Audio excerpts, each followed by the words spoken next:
going on, everybody? It's your girl Tracy, and yes, this is the All Things Mommy channel. And in today's video, I'm about to be talking to you about things that I wish that I knew in my 20s as a single mother. As you all know, I'm a single mother of 3 children. I've been a mother since I was 21 years old.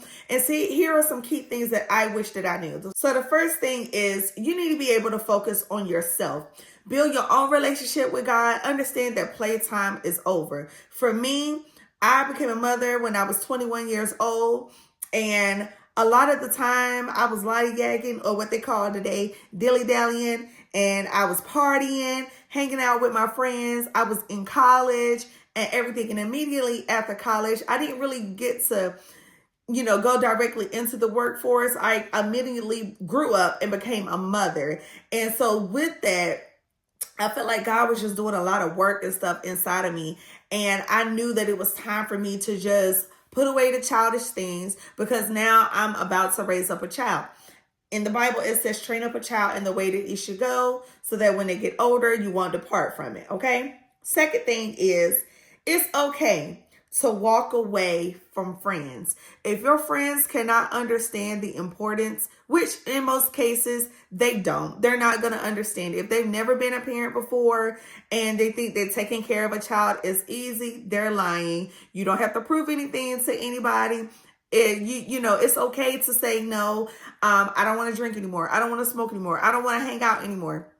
I don't want to go to the clubs anymore. I cannot do any of those things, because it was just me that I was worried about back then. But now I have a little person that I need to take care of. So my priorities is always going to be my kids. If if they want to go on a specific trip, well, they have to be understanding and extend grace to you and understand, okay, well, priorities are a little bit different now. So yeah, you might have the money, but that money can go towards diapers, go towards food, can go towards household bills, or whatever the case is. So, it's okay to be able to walk away from friends. Those real friends are going to be understanding. They're going to love you every step of the way, and they are going to be there readily with open arms to accept you whenever you are free and available. The ones that got an attitude, don't want to deal with you, don't want to talk to you, and they mad with you because you don't want to hang out with them, and they don't understand that it's because you got another little person.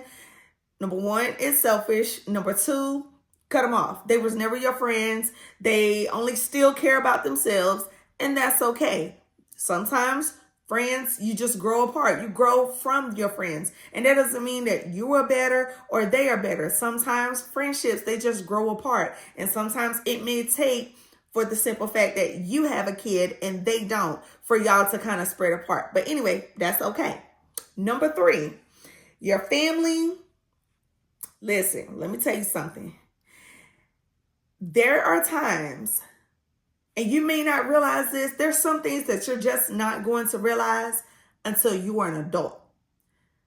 But sometimes, because you have a kid and because you are a single parent, your siblings, your favorite cousins, somebody that you was very close with and tight with, they may be jealous and envious of you, because you decided maybe you decided to keep your child. Maybe you decided that, hey, I'm going to put my kid first more than you. Yes, we grew up together. Yes, we slept in grandma's bed together. Yes, we did this together and that. Yes, our parents are siblings.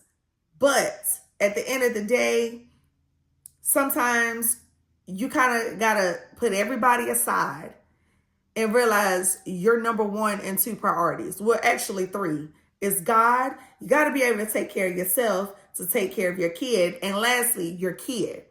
And sometimes your family can be very envious of you, because maybe the reason why they aborted their child or didn't want to have anything to do with their child, and simply because they felt like they couldn't do it. They didn't have the capacity to take care of a kid. But here you are, you don't have the capacity either, but you decided to keep your child. You decided to trust God throughout the process and know that He is going to meet your every need. Because although I didn't know this then, and although you may not know this in your 20s, in the Bible, it says, give us this day our daily bread. Not give us this month. Give us the 18 years of you raising your children it says, give us this day our daily bread.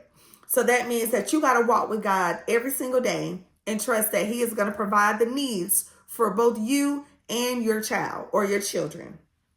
And last but not least, y'all, don't allow anyone to control the way you raise your child, and don't allow anyone to control you. Sometimes as single parents, you know, your family, your friends, they want to be there for you and they try to chip in and step in as much as possible, to the point sometimes where it could possibly be overbearing. And if that's the case, you could politely say, hey, you know, this is my kid. I appreciate the help. You could be staying at your parents' house. Okay, I'm just throwing this as an example. You could be staying at your parents' house and your parents can, you know, try to tell you, because they've raised you, how to raise your child. But God gave that child to you. Just like they had to learn how to raise you, you also have to learn how to raise your child. Now, you can suppose that, you know, you're young and you want to you're living at your parents' house, or you're living with a trusted family member, and it's okay to accept help and receive help. But it's not okay when they try to take over, because now they're kind of overstepping your motherly and your parenting duties to the child that God gave you. So, with that being said, all I'm telling you, if you put God first and you trust God and you focus on yourself and your children, you will see that parenting is different phases of parenting. There's some phases that is really easy for you, some phases that is extremely difficult. There are some phases that, you know, you're just confused. You don't know what's next. As long as you keep God first and you take things step by step, just know that everything is going to be okay. And I'm going to leave you with this scripture here, because this has helped me out so much with all of the chaos that I went through, is that God will never leave you nor forsake you. And he will never, you've never seen the seed begging for bread. And what that means is God is always going to take care of you. He's never going to leave you. And your children is not going to lack. You are going to be well provided. God will provide. He will take care of you. So that's really all that I have. I hope that this was helpful. I know it's short and sweet, but those are the key things that I know that I wish that I had in my 20s as a single mother. All right, you guys, I'll see you in the next video. Bye.